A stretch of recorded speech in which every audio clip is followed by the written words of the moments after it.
ಎಲ್ರಿಗೂ ನಮಸ್ಕಾರ. ಬಹಳ ಸಮಯ ನಾನು ತಗೊಳ್ಳಲ್ಲ. ವೇದಿಕೆ ಮೇಲಿರುವಂಥ ಎಲ್ಲ ಗಣ್ಯರಿಗೆ ನನ್ನ ನಮಸ್ಕಾರಗಳನ್ನು ಹೇಳ್ತಾ, ಬೇರೆಯವರಿಗಾಗಲೇ ತಮ್ಮದೇ ಆದಂಥ ರೀತಿಯಲ್ಲಿ ಅಸಮಾಧಾನ ತೋರಿಸ್ಕೊಂಡಿದ್ದಾರೆ. ಏನಾಗಿದೆ ಕನ್ನಡಕ್ಕೆ, ಏನಾಗಿದೆ ಕನ್ನಡ ಚಿತ್ರರಂಗಕ್ಕೆ, ಯಾಕೆ ನಮಗೆ ಈ ರೀತಿ ಒಂದು ನೀರಸವಾದಂಥ ಪ್ರತಿಕ್ರಿಯೆ ನಾವು ಯಾವುದಾದ್ರೂ ಕಾರ್ಯಕ್ರಮ ಮಾಡಿದಂಥ ಸಂದರ್ಭದಲ್ಲಿ? ಇದಕ್ಕೆ ಎಷ್ಟು ಯೋಚನೆ ಮಾಡಿದರೂ ಕೂಡ ಬಹಳಷ್ಟು ಸಂದರ್ಭಗಳಲ್ಲಿ ಉತ್ತರ ಸಿಗಲ್ಲ. ಶ್ರೀನಾಥ್ ಅವರು ಬಂದರು, ಅವ್ರ ಜೊತೆಗೇ ನಾನು ವೇದಿಕೆಗೆ ಬಂದೆ. ಸಾಮಾನ್ಯವಾಗಿ ಅಷ್ಟು ವಯಸ್ಸಾದರೂ ಕೂಡ ಅವ್ರ ಮುಖದಲ್ಲಿ ಗೆರೆಗಳಿಲ್ಲ, ಅದು ದೈವಕೃಪೆ. ಆದರೆ ಇವತ್ತು ಅವ್ರ ಮುಖದಲ್ಲಿ ಗೆರೆಗಳು ಕಂಡು ನನಗೆ. ಯಾಕಪ್ಪ ಅಂತಂದರೆ, ಅಶ್ವಥ್ ಅವರಿಗೆ ನಾವು ಸಲ್ಲಿಸಬೇಕಾದಂಥ ಗೌರವ ಸಾಲದು ಅನ್ನುವಂಥದ್ದು ತುಂಬ ಸ್ಪಷ್ಟವಾಗಿ ಗೋಚರ ಆಗ್ತಾಯಿತ್ತು ಅವ್ರ ಮುಖದಲ್ಲಿ. ಇನ್ನು ನಮ್ಮ ದೊಡ್ಡಣ್ಣ ಬಂದರು. ನಮ್ಮ ದೊಡ್ಡಣ್ಣ ಬಂದರು ಅಂದರೆ ನಿಮಗೆ ಗೊತ್ತಿದೆ ಹೆಂಗೆ ಬರ್ತಾರವರು ಅಂತ.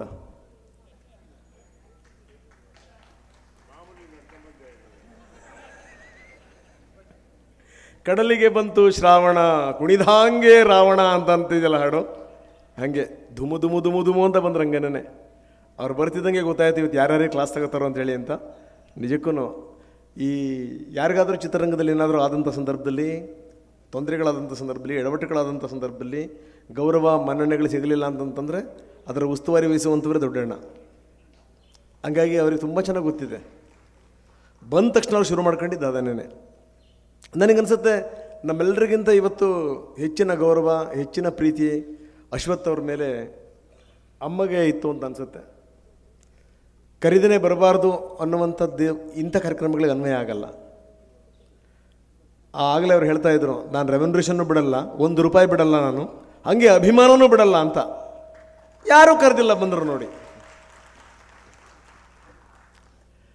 ನನಗೆ ಯಾಕೆ ಬೇಜಾರಾಗುತ್ತೆ ಅಂತಂದರೆ, ಈ ತೆಲುಗು ಚಿತ್ರರಂಗದಲ್ಲಿ ಏನೇನು ಡೆವಲಪ್ಮೆಂಟ್ಗಳಾಗ್ತಾ ಇದೆ, ಮಲಯಾಳಂ ಚಿತ್ರರಂಗದಲ್ಲಿ ಏನೇನು ಡೆವಲಪ್ಮೆಂಟ್ಗಳಾಗ್ತಾ ಇದೆ, ತಮಿಳ್ನಾಡಲ್ಲಿ ಏನೇನಾಗ್ತಾ ಇದೆ, ಸ್ವಲ್ಪ ಆಗಾಗ ನಾನು ಸ್ವಲ್ಪ ನೋಡ್ತಾ ಇರ್ತೀನಿ, ಸೋಸ್ತಾ ಇರ್ತೀನಿ. ಯಾರಾದರೂ ಹಿರಿಯರನ್ನು ಜ್ಞಾಪಿಸ್ಕೊಳ್ಳಿಕ್ಕೆ ತೆಲುಗು ಚಿತ್ರರಂಗದಲ್ಲಿ ಎಷ್ಟರ ಮಟ್ಟಿಗೆ ಜನ ಜಮಾಯಿಸ್ತಾರೆ ಅಂತ ನೋಡ್ಬೇಕು ನೀವು. ಎಷ್ಟರ ಮಟ್ಟಿಗೆ ನಾಯಕ ನಟರಿರ್ತಾರೆ ಅಂತ. ಅಲ್ಲಿ ಯಾವುದೇ ಸ್ಟಾರ್ಗಿರಿಗಳಿರಲ್ಲ, ಅಲ್ಲಿ ಎಲ್ಲ ಸಾಲಕ್ಕೆ ಬಂದು ಕೂತ್ಕೊಂಡಿರ್ತಾರೆ. ಯಾಕಪ್ಪ ಅಂತಂದರೆ ಅವರಿಂದಾಗಿ ನಾವು ಅನ್ನುವಂಥ ಒಂದು ಮನೋಭಾವನೆ ಇರುತ್ತೆ. ಇವತ್ತು ಅಶ್ವಥ್ ಅವ್ರ ರಹಿತವಾಗಿ ನಾವು ಕನ್ನಡ ಚಿತ್ರರಂಗವನ್ನು ನಾವು ಕಲ್ಪಿಸ್ಕೊಳ್ಳಿಕ್ಕೆ ಸಾಧ್ಯನಾ? ಈ ಡಿ.ವಿ. ಗುಂಡಪ್ಪನವರ ಮಂಕುತಿಮ್ಮನ ಕಗ್ಗ ನಾವು ಮಾತಾಡುವಂಥ ಸಂದರ್ಭದಲ್ಲಿ ಕೆಲವೊಂದು ಉಲ್ಲೇಖಗಳು ಬರ್ತವೆ. ನನ್ನ ಗಂಟಲು ಸ್ವಲ್ಪ ಸರಿ ಇಲ್ಲ, ಉಲ್ಲೇಖಗಳು ಬರ್ತವೆ. ಏನಂತಂದರೆ, ಕೆಲವೊಂದು ಸಂದರ್ಭಗಳಲ್ಲಿ ಮಂಕುತಿಮ್ಮನ ಕಗ್ಗ ಭಗವದ್ಗೀತೆಯನ್ನು ಮೀರಿ ನಿಂತು ಬಿಡುತ್ತೆ ಅಂತ. ಅದೇ ರೀತಿ ಅಶ್ವಥ್ ಅವರ ನಟನೆ ನೋಡಿದಂಥ ಸಂದರ್ಭದಲ್ಲಿ ನೀವು ನೋಡಿ, ಎದುರುಗಡೆಗೆ ಮೇಧಾವಿಗಳಿರಲಿ, ಮೇರು ನಟರಿರಲಿ, ಕೆಲವೊಂದು ಸಂದರ್ಭಗಳಲ್ಲಿ ಪೋಷಕ ನಟರಾದರೂ ಕೂಡ ಅಶ್ವಥ್ ಅವರು ಎದುರುಗಡೆ ಇದ್ದಂಥ ನಟನನ್ನು ಮೀರಿ ನಿಂತು ಬಿಡ್ತಾರೆ. ಅದು ಅಶ್ವಥ್ ಅವರ ಹೆಗ್ಗಳಿಕೆ. ಇವರಿಗೆ ಇರುವಂಥ ಅನುಭವಗಳನ್ನು ನೋಡಿದಂಥ ಸಂದರ್ಭದಲ್ಲಿ ನಂದೇನೂ ಇಲ್ಲ ಅದರಲ್ಲಿ. ನಾನು ಅವ್ರನ್ನ ಮೊದಲು ನೋಡಿದ್ದೇನೆ ಟಿ.ವಿ. ನೈನ್ಗೆ ಬಂದಾದ್ಮೇಲೆ. ಈಗೊಂದು ಸುಮಾರು 16-18 ವರ್ಷದ ಕೆಳಗಡೆಯ ಮಾತು. ನಾವು ಅವ್ರನ್ನ ಕರೆಸಿ ನಾವು ಇಂಟರ್ವ್ಯೂ ಮಾಡಬೇಕು ಅಂತ ನಮ್ಮ ಗೌರಿ ಶಕ್ಕಿ ಮತ್ತು ನನ್ನ ಶ್ರೀಮತಿ ರಾಧಿಕಾ ಇಬ್ಬರು ಕೂಡ ಆ ಕಾರ್ಯಕ್ರಮ ಮಾಡಿದ್ದಾರೆ ಅವ್ರ ಜೊತೆಗೆ. ನಾವು ಕರೆಸ್ಬೇಕಾದ್ರೆ ನಾವು ಕೇಳಿದ್ವಿ ಅವ್ರನ್ನ ಹೆಂಗೆ ಕರೆಸೋದು ಅಂತ. ನಂತರ ನಮ್ಮ ಶಂಕರ್ ಅಶ್ವಥ್ ಅವ್ರು ಹೇಳಿದ್ರು, ಇಲ್ಲ ನಮ್ಮ ತಂದೆ ಅವ್ರಿಗೆ ಯಾವುದು ಈ ದೊಡ್ಡ ಗಿಡ್ಡ ಕಾರುಗಳು ಬೇಡಂತೆ, ನೀವು ಅಂಬಾಸಿಡರ್ ಮಾತ್ರ ಕಳಿಸ್ಬೇಕಂತೆ ಅಂತ. ಅರೆ ಅಂಬಾಸಿಡರ್ ಕೇಳುವಂಥವ್ರು ಇದಾರ? ಅದೇ ಬೇಕು ಅಂತ. ಜೊತೆಗೇನು ಅಂತಂದರೆ, ತಿನ್ನೋಕೆ ಏನು ಬೇಕು ಅನ್ನೋದ್ರಿಂದಲೂ ಕೂಡ ಪುಳಿಯೋಗರ ಮತ್ತು ಮೊಸರನ್ನ ಬಿಟ್ಟರೆ ಮತ್ತಿನ್ನೇನು ಬೇಡ, ಎಷ್ಟೊತ್ತಿಗೆ ಬರಬೇಕು, ಎಷ್ಟೊತ್ತಿಗೆ ಹೋಗಬೇಕು, ಎಲ್ಲದನ್ನೂ ಕೂಡ ವಿವರಗಳು ಕೊಟ್ಟಾದ ಮೇಲೆ ಅಶ್ವಥ್ ಅವ್ರು ಬಂದರು. ಆ ಬಂದು ಅವ್ರು ಮಾತಾಡಿದಂಥ ಮಾತುಗಳಿದೆಯಲ್ಲ, ಇನ್ನೂ ನನ್ನ ಕಣ್ಣು ಮುಂದಿದೆ. ನನ್ನ ಅಹಂಕಾರಕ್ಕೋಸ್ಕರ ಈ ಮಾತನ್ನು ಹೇಳ್ತೀನಿ ಅಂತ ಅಂದ್ಕೋಬೇಡಿ. ಕೆಲವೊಂದು ಸಂದರ್ಭಗಳಲ್ಲಿ ಸ್ವಾಮೀಜಿಗಳನ್ನು ಕೂಡ ನಾವು ಇಂಟರ್ವ್ಯೂ ಮಾಡಿದ್ದೀವಿ. ಯಾರ ಹೆಸರು ನಾನು ಹೇಳಲ್ಲ, ಬೇರೆ ಯಾವುದೋ ಒಂದು ವಿವಾದ ಆಗಬಾರ್ದದು. ಕೆಲವೊಂದು ಸಂದರ್ಭದಲ್ಲಿ ಯಾವುದೋ ಇಬ್ಬರು ಸ್ವಾಮೀಜಿಗಳು ಸಿಕ್ಕಾಪಟ್ಟೆ ಜಗಳಾಡಿದಾಗ ಇಬ್ಬರು ಸ್ವಾಮಿಗಳು ಕೂಡ ನಮ್ಮ ಸ್ಟುಡಿಯೋಕ್ಕೆ ಬಂದಿದ್ದರು. ಅದರಲ್ಲಿ ಒಬ್ಬರು ಬಹಳ ಫೇಮಸ್ ಸ್ವಾಮೀಜಿ, ನನ್ನ ಹೆಂಡತಿ ಪಕ್ಕದಲ್ಲಿ ನಿಂತಿದ್ಲು, ನಮಸ್ಕಾರ ಮಾಡು ನಮಸ್ಕಾರ ಮಾಡು ಅಂತಂದ್ಲು. ಅವಳು ನಮಸ್ಕಾರ ಮಾಡಿದ್ಲು. ನಾನಂದೆ, ನಾನು ನಮಸ್ಕಾರ ಮಾಡಲ್ಲ ತಾಯಿ ಅಂತ. ಯಾಕಂದ್ರೆ ಅವ್ರು ಇಂಟರ್ವ್ಯೂ ಬಂದಿರೋದು, ನಮಸ್ಕಾರ ಮಾಡಿಬಿಟ್ಟು ತಪ್ಪು ಸಂದೇಶ ಹೋದ್ರೆ ನಾನು ನಮಸ್ಕಾರ ಮಾಡಲ್ಲ ಅಂತ. ನಾನು ಯಾಕೆ ದೊಡ್ಡಸ್ಕಿಗೋಸ್ಕರ ಹೇಳ್ತಾ ಇಲ್ಲ ನಾನು. ನೀವು ನಂಬಲ್ಲ, ಅಶ್ವಥ್ ಅವ್ರು ಬಂದ ತಕ್ಷಣ ಫಸ್ಟ್ ನಾವು ಮಾಡಿದ್ದೇನು ಅಂತಂದರೆ, ಇಡೀ ನಮ್ಮ ಚಾನಲ್ನ ಹುಡುಗರು ಸಾಲಗಟ್ಟಿ ನಿಂತು ಅವರ ಪಾದಸ್ಪರ್ಶ ಮಾಡಿದ್ದು. ನೀವು ಲೆಕ್ಕ ಹಾಕೊಳ್ಳಿ ಸ್ವಾಮಿ. ಇಷ್ಟೇ, ಇನ್ನೇನು ಹೇಳಲ್ಲ ಅವ್ರ ವ್ಯಕ್ತಿತ್ವದ ಬಗ್ಗೆ. ಇಷ್ಟೇ.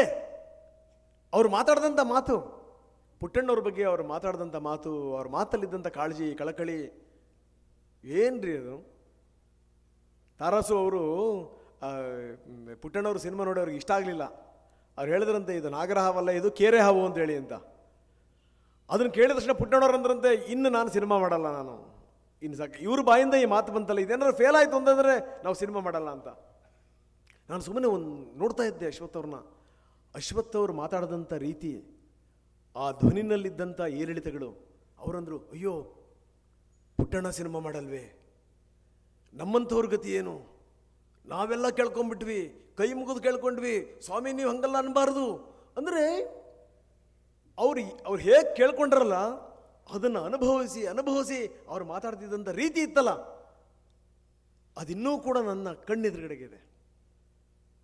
ಎಂಥ ಅದ್ಭುತವಾದಂಥ ನಟ, ಎಂಥ ಅದ್ಭುತವಾದಂಥ ನಟ. ಇವತ್ತು ನಾನು ಬಂದಿರೋದೇನು ಅಂದರೆ, ನನಗೆ ಅವ್ರು ಬಹಳ ಪರಿಚಯ ಖಂಡಿತವಾಗಲೂ ಇಲ್ಲ, ಶಂಕರ್ ಬಹಳ ಪರಿಚಯ ಖಂಡಿತವಾಗಲೂ ಇಲ್ಲ. ರೇ, ನಮ್ಮ ಮನೆ ಯಜಮಾನ್ರವರು ಅಂತ ಅನಿಸ್ಬಿಡುತ್ತೆ, ಅನಿಸಲ್ವೆಲ್ಲ ಹೇಳಿ. ಯಾರನ್ನೇ ತಗೊಳ್ಳಿ ನೀವು ಕರ್ನಾಟಕದಲ್ಲಿ, ಯಾರಾದರೂ ನಮ್ಮ ಮನೆಯಲ್ಲಿ ನಮ್ಮ ಅಜ್ಜ ಯಾರಾದರೂ ಇದ್ರು ಅಂತಂತಂದರೆ ನೀವು ಕಲ್ಪಿಸ್ಕೋಬೇಕು ಅಂತಂದರೆ ಅಶ್ವಥ್ ಬೆಸ್ಟ್ ಎಕ್ಸಾಂಪಲ್. ಏನು ಪಟ್ಟ ಪಾಡು. ಆವಾಗಲೇ ಅವರಿಗೆ ಗೌರ್ಮೆಂಟ್ ಕೆಲಸ ಸಿಕ್ಕಿತ್ತು, ಸಹವಾಸವೇ ಬೇಡ ಅಂತ ಅವರು ಸಿನಿಮಾ ರಂಗಕ್ಕೆ ಬಂದಿದ್ದು. ಒಂದಾ ಎರಡಾ ಸಂಗತಿಗಳು ಅವ್ರದ್ದು. ಸ್ಟೆನೋಗ್ರಾಫರ್ ಆದಂಥವ್ರು ಅವರು ಬಿಟ್ಟು ಬಂದರು. ಕೊನೆಗೆ ಅವರು ಮೆಡ್ರಾಸಿಗೆ ಹೋದಂಥವ್ರು ವಾಪಸ್ಸೇ ಬರಲಿಲ್ಲ. ಹೆಂಡತಿ ಒಂದು ಸರಿ ಪತ್ರ ಬರೀತಾರೆ, ಇದರ ಶ್ರೀಮತಿಯವರು ಅವರಿಗೆ ಬೆಂಬಲವ ನಿಂತಂಥವ್ರು. 2ನೇ ಸರಿ ಪತ್ರ ಬರೀತಾರೆ, 3ನೇ ಸರಿ ಪತ್ರ ಬರೆಯಲ್ಲ, ಇವರೇ ಹೋಗ್ತಾರೆ. ಏನು ಬಂದಂಥವ್ರು ಪತ್ತೇನೇ ಇಲ್ವಲ್ಲ, ನಿಮ್ದು ಏನು ಕತೆ ನಿಮ್ಮದು ಅಂತ. ಕೊನೆಗೆ ಅಲ್ಲಿಂದ ಹೋಗಿದ್ದವರು ತಿರುಪತಿ ಬೆಟ್ಟಕ್ಕೆ, ಇದನ್ನು ಕಂಟಿನ್ಯೂ ಮಾಡಬೇಕೋ ಬೇಡ, ತಿರುಪತಿ ತಿಮ್ಮಪ್ಪನೇ ನನಗೆ ಪ್ರೇರಣೆ ಕೊಡಲಿ ಅಂತ. ಅಲ್ಲಿ ದರ್ಶನ ಮಾಡ್ಕೊಂಬಂದಾದ್ಮೇಲೆ ಒಂದು ನಿರ್ಧಾರ ಮಾಡಿದ್ರು, ಇಲ್ಲ ನಾನು ಚಿತ್ರರಂಗದಲ್ಲೇ ಕಂಟಿನ್ಯೂ ಆಗ್ತೀನಿ ಅಂತ. ಅವ್ರ ಪತ್ನಿಗೆ ಹೇಳಿರಲಿಲ್ಲ. ಅವರು ಅಷ್ಟೊತ್ತಿಗೆ ರೆಸಿಗ್ನೇಷನ್ ಲೆಟರ್ ಕಳಿಸ್ಬಿಟ್ಟಿದ್ರು. ಜೊತೆಗೆ ಬಹಳಷ್ಟು ಜನಕ್ಕೆ ಗೊತ್ತಿಲ್ಲ ಈ ಸಂಗತಿ ಏನು ಅಂದರೆ, ಅವ್ರು ಇಂಗ್ಲೀಷ್ ಸಿನಿಮಾದಲ್ಲೂ ಕೂಡ ಮಾಡಿದ್ದಾರೆ. ಕುಮಾರ್ ಬಂಗಾರಪ್ಪನವರು ಕೂಡ ಇಂಗ್ಲೀಷ್ ಸಿನಿಮಾದಲ್ಲಿ ಮಾಡಿದ್ದಾರೆ. ಬಹುಶಃ ರಾಜಕಾರಣಿ ಆಗಲಿಲ್ಲ ಅಂತಂದರೆ ಇನ್ನೂ ಚಿತ್ರರಂಗದಲ್ಲಿ ತುಂಬ ಎತ್ತರಕ್ಕೆ ಹೋಗ್ತಾ ಇದ್ರು. Seven wonders of the world, ಅದರಲ್ಲಿ ಅವ್ರದ್ದು ಪಾತ್ರ. ತುಂಬ ಚೆನ್ನಾಗಿ ಇಂಗ್ಲೀಷ್ ಮಾತಾಡ್ತಾ ಇದ್ರು. ಮೊನ್ನೆ ಯಾವುದೋ ಒಂದು ನಾನು ಇಂಟರ್ವ್ಯೂ ನೋಡ್ತಾ ಇದ್ದೆ, ಅಶ್ವಥ್ ಅವರಷ್ಟು ಚಂದ ಹಿಂದಿನ ಕನ್ನಡ ಚಿತ್ರರಂಗದಲ್ಲಿ ಯಾರೂ ಮಾತಾಡ್ತಿರ್ಲಿಲ್ಲ ಅಂತ ನೋಡಿ. ಎಂಥ ಮನುಷ್ಯ. ಅದಕ್ಕೆ ಪುಟ್ಟಣ್ಣವ್ರು ಕರೆದು ಹೇಳ್ತಾರೆ, ನಾವು ಸಾಮಾನ್ಯವಾಗಿ ಏನಂದ್ರೆ ನಮ್ಮ ಅಪ್ಪನೂ ಕೂಡ ಮೇಷ್ಟ್ರು ಪಾತ್ರ ಮಾಡುವಂಥ ಸಂದರ್ಭದಲ್ಲಿ ಪುಟ್ಟಣ್ಣವ್ರು ಮಾತು ಹೇಳ್ತಾರೆ ಅವ್ರಿಗೆ. ಈಗ ಸಾಮಾನ್ಯವಾಗಿ ನಾವು ಮೇಷ್ಟ್ರು ಅಂದ ತಕ್ಷಣ ನಾವು ಏನು ಅಂದ್ಕೊತೀವಿ, ನಾವು ಪಂತಲು ಅವ್ರನ್ನ ಮೇಷ್ಟ್ರು ಅಂದ್ಕೊತೀವಿ. ಅವರ ಸ್ಕೂಲ್ ಮಾಸ್ಟರ್ ಸಿನಿಮಾ ನೋಡಿರೋರು ಬಹಳ ಜನ ಇದ್ದಾರೆ. ಆದರೆ ಈ ಪಾತ್ರ ಮಾಡಬೇಕಾದ್ರೆ ಅವ್ರು ಹೇಳಿದ್ರಂತೆ ಪುಟ್ಟಣ್ಣವರು, ಈ ಪಾತ್ರ ಇದು ಕೇವಲ ಏನು ಅಂದರೆ ಒಂದು ಪಾತ್ರ ಅಲ್ಲ, ಇದು ನೀವು ಇಡೀ ಶಿಕ್ಷಕ ಸಮುದಾಯದ ಪ್ರತಿನಿಧಿ ಆಗೋಗ್ಬಿಡ್ತೀರಿ, ನೀವು ಅಂದರೆ ಸಮಾಜದ ಒಂದು ಭಾಗ ಆಗಿಬಿಡ್ತೀರಿ ಅಂತ. ಯಾಕಂದರೆ ನಾವೆಲ್ಲ ಹಳ್ಳಿಲಿ ಹೋಗಿ ಬಂದಿರುವಂಥವ್ರು. ನಮ್ಮ ಸ್ಕೂಲಲ್ಲಿ ಮೇಷ್ಟ್ರು ಅಂತಂತಂದರೆ ನಮಗೆ ಮಾತ್ರ ಮೇಷ್ಟ್ರಲ್ಲ, ನಮ್ಮ ಅಪ್ಪ ಅಮ್ಮಂಗೂ ಮೇಷ್ಟ್ರೇ ಅವರು, ನಮ್ಮ ಊರಿನ ಎಲ್ಲ ಮನೆಗಳಿಗೂ ಮೇಷ್ಟ್ರೇ ಅವರು. ಚಾಮಯ್ಯ ಮೇಷ್ಟ್ರು ಅಂದ್ರೆ ಹೆಂಗಿರಬೇಕು ಅಂದ್ರೆ, ಈಗ ನಮ್ಮ ಕಣ್ಣೆದುರುಗಡೆ ಬರುವಂಥವ್ರು ಯಾರು ಹೇಳಿ, ಚಾಮಯ್ಯ ಮೇಷ್ಟ್ರು. ಅಲ್ಲಿ ನೋಡಿ, ಅಲ್ಲಿ ಆ ಪಾತ್ರದಲ್ಲಿ ನೋಡಿ ಹೆಂಗಿದೆ ಅಂತ. ಅವನು ರಾಮಾಚಾರಿ ಮಹಾನ್ ಉಡಾಳ, ಆದರೆ ಒಬ್ಬರನ್ನ ಸಿಕ್ಕಾಪಟ್ಟೆ ದ್ವೇಷ ಮಾಡಿದಿರ್ತಾನೆ, ಇನ್ನೊಬ್ರಿಗೆ ತುಂಬ ಗೌರವ ಕೊಡ್ತಿರ್ತಾನೆ. ಅದೇ ಅವರ ಪ್ರಿನ್ಸಿಪಾಲ್ನ ತಗೊಂಡೋಗಿ ಅವ್ನು ಕಂಬಕ್ಕೆ ಕಟ್ಟಿ ಹಾಕ್ತಾನೆ. ಅದೇ ಈ ಚಾಮಯ್ಯ ಮೇಷ್ಟ್ರು ಕಟ್ಟಿಗೆ ತಗೊಂಡು ಹೊಡೆದ್ರು ಕೂಡ ಅವ್ರು ಮಾತು ಕೇಳ್ತಾನೆ. ಒಬ್ಬ ಮೇಷ್ಟ್ರು ಹೆಂಗೆ ಮನಸ್ಸು ಗೆಲ್ಲಬಹುದು ಅಂತ ಅವ್ರ ಆ ಕಟ್ಕೊಟ್ಟಂಥ ರೀತಿ ಇದೆಯಲ್ಲ, ಅದ್ಭುತ ಅದು ಅಂತ. ಯಾವುದೋ ಒಂದು ಸಿನಿಮಾದ ತುಣುಕನ್ನು ನೋಡ್ತಾ ಇದ್ದೆ ನಾನು.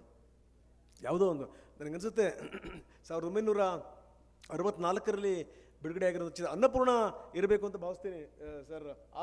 ಆರೂರು ಪಟ್ಟಾಭಿ ನಿರ್ದೇಶನ ಮಾಡಿದಂಥ ಸಿನಿಮಾ. ಅದರಲ್ಲಿ ಅವ್ರು ಕೂತ್ಕೊಂಡು ಮಾತಾಡ್ತಾ ಇರ್ತಾರೆ. ಏನು ಮಾತಾಡ್ತಿರ್ತಾರೆ ಅಂದರೆ, ಓ ನನಗೊಂದು ಪತ್ರ ಬಂತು ಇವಾಗ, ನಿನ್ನನ್ನು ಜಡ್ಜ್ ಆಗಿ ನಾವು ನಿಯುಕ್ತಿಗೊಳಿಸಿದ್ದೀವಿ ಬನ್ನಿ ಅಂತ. ಅಲ್ಲಿ ಒಬ್ಬ ನಾಯಕ ಕೂತು ಅವಲೋಕನ ಮಾಡ್ಕೊಳ್ಳೋದು, ನಾನೇ ಸರಿ ಇಲ್ಲ, ನನ್ನ ಹೆಂಡತಿ ಏನು ಅಂತ ಅರ್ಥ ಮಾಡ್ಕೊಳ್ಳಿಲ್ಲ, ನನ್ನ ಕುಟುಂಬ ಏನು ಅಂತ ಅರ್ಥ ಮಾಡ್ಕೊಳ್ಳಿಲ್ಲ, ನಾನು ಬೇರೆಯವ್ರಿಗೆ ನ್ಯಾಯ ಒದಗಿಸ್ತೀನ? ಬಹುಶಃ ನನಗನ್ಸುತ್ತೆ ಯಾರೂ ಕೂಡ ಈ ಮಟ್ಟದ ಪಾತ್ರ ಮಾಡಲಿಕ್ಕೆ ಸಾಧ್ಯ ಇಲ್ಲ ಅಂತ. ಕೊನೆಯದಾಗಿ ನಾನು ಒಂದು ಮಾತನ್ನು ಹೇಳ್ತೀನಿ, ಕನ್ನಡ ಚಿತ್ರರಂಗದಲ್ಲಿ ಅವ್ರಿಗೆ ಬೇಕಾದಷ್ಟು ಅವಕಾಶಗಳಿದ್ವು, ಬೇಕಾದಷ್ಟು ಅನ್ಯಾಯ ಕೂಡ ಆಗಿದೆ. ಯಾಕಂದರೆ ನನಗೆ ಯಾವಾಗಲೂ ಈ ತವರನ ಕತೆ ಸಿನಿಮಾ ನೋಡಿದಂಥ ಸಂದರ್ಭದಲ್ಲಿ ಯಾಕಪ್ಪ ಚಾರುಹಾಸನ್ನೇ ಹಿಡ್ಕೊಂಬರ್ಬೇಕಾಗಿತ್ತು ನಾವು, ನಮ್ಮ ಚಾಮಯ್ಯ ಮೇಷ್ಟ್ರು ಇರಲಿಲ್ವ ಅಂತ ಅನಿಸಿಲ್ವ ನಮಗೆ? ನಾವು ಕರೆದು ಬೇರೆಯವ್ರ ರಾಷ್ಟ್ರ ಪ್ರಶಸ್ತಿ ಕೊಡಿಸ್ತೀವಿ, ನಮ್ಮವ್ರನ್ನ ನಾವು ಮರೆತು ಬಿಡ್ತೀವಿ. ಮೈಸೂರಿನಲ್ಲಿ ನೀವು ಇಷ್ಟು ಜನರಾದರೂ ಸೇರಿದ್ದೀರಿ, ಬೆಂಗಳೂರಲ್ಲಿ ಏನಾದರೂ ಮಾಡಿದರೆ ನನಗೆ ಗೊತ್ತು ಇಷ್ಟೂ ಜನ ಸೇರ್ತಿರಲಿಲ್ಲ. ವೆರಿ ಅನ್ಫಾರ್ಚುನೇಟ್ ಸಂಗತಿ. ನನ್ನ ಬಹಳ ಆತ್ಮೀಯ ಗೆಳೆಯರು ಕುಮಾರ್ ಬಂಗಾರಪ್ಪ ಒಂದು ಒಂದು ಒಂದು ಬೇಡಿಕೆ ಇಟ್ಟಿದ್ದಾರೆ, ಒಂದು ಮನವಿ ಇಟ್ಟಿದ್ದಾರೆ. ಇದಕ್ಕೆ ನಾವೆಲ್ಲರೂ ಕೂಡ ಪ್ರಯತ್ನ ಮಾಡಬೇಕು. ಯಾಕಂದರೆ ನಾನು ಯಾರ್ಯಾರು ಬರ್ತಾರೆ ಪಟ್ಟಿ ಅಂತ ಕೇಳಿದಂಥ ಸಂದರ್ಭದಲ್ಲಿ ಶ್ರೀನಾಥ್ ಬಂದೇ ಬರ್ತಾರೆ, ಖಂಡಿತ ದೊಡ್ಡಣ್ಣ ಗ್ಯಾರಂಟಿ ಬಂದೇ ಬರ್ತಾರೆ ಅನ್ನುವಂಥ ಸಂದರ್ಭದಲ್ಲಿ ನಾನು ನನ್ನ ಸ್ನೇಹಿತರಿಗೆ ಹೇಳ್ತಾ ಇದ್ದೆ, ಅಶೋಕ್ ಅವರಿಗೆ, ಇಲ್ಲ ಇದರಲ್ಲಿ ಕುಮಾರದ್ದು ಇದ್ದಿದೆ, ನಾನು ಸಿಕ್ಕಾಗಲೂ ಕೂಡ ಮಾತಾಡಿಲ್ಲ ಅವ್ರ ಹತ್ರ, ಬಟ್ 100% ಕುಮಾರ್ ಬಂಗಾರಪ್ಪ ಬರ್ತಾರೆ ನೋಡಿ ಅಂತ. ಯಾಕಂದರೆ ಅಷ್ಟೊಂದು ಸರಳತೆ, ಒಂದು ಸಜ್ಜನಿಕೆ ಇದೆ. ಅಲ್ಲಾಗಲೇ ಅಮ್ಮ ಸನ್ಮಾನ ಮಾಡ್ಬೇಕಾದ್ರೆ ಆ ಮಗನ್ನೂ ಕರೆಯಲ್ಲ, ಹಂಗೆ ಅಂತ ಕರೆದಿದ್ದು ನೋಡ್ಬೇಕಾಗಿತ್ತು ಕುಮಾರನ್ನ. ಇನ್ನು ಉಳಿದ್ರಲ್ಲ ಆ ಕಡೆ ಸರ್ಕೊಂಡ್ರಪ್ಪ ನೀವು ಬರಲಿ ಅಂತ. ಸ್ವಂತ ಪ್ರೀತಿ, ಅಂಥ ವಿಶ್ವಾಸ. ಇವತ್ತು ಈ ವೇದಿಕೆ ಮೇಲೆ ನಿಂತು ನನಗೆ ಮಾತಾಡುವಂಥ ಒಂದು ಅವಕಾಶ ಸಿಕ್ಕಿರೋದು, ನಿಮ್ಮನ್ನೆಲ್ಲ ನೋಡಿದ್ದು ನನ್ನ ಭಾಗ್ಯ. ಜೊತೆಗೆ ಅಂಥ ಹಿರಿಯ ಕಲಾವಿದರ ಬಗ್ಗೆ ಮಾತಾಡೋಕ್ಕೆ ಅವಕಾಶ ಸಿಕ್ಕಿದ್ದಿದೆಯಲ್ಲ, ಇದು ನಮ್ಮ ಪುಣ್ಯ ಅಂತ ನಾನು ಭಾವಿಸ್ತಾ ನನ್ನ ಮಾತನ್ನು ಮುಗಿಸ್ತೀನಿ. ನಮಸ್ಕಾರ.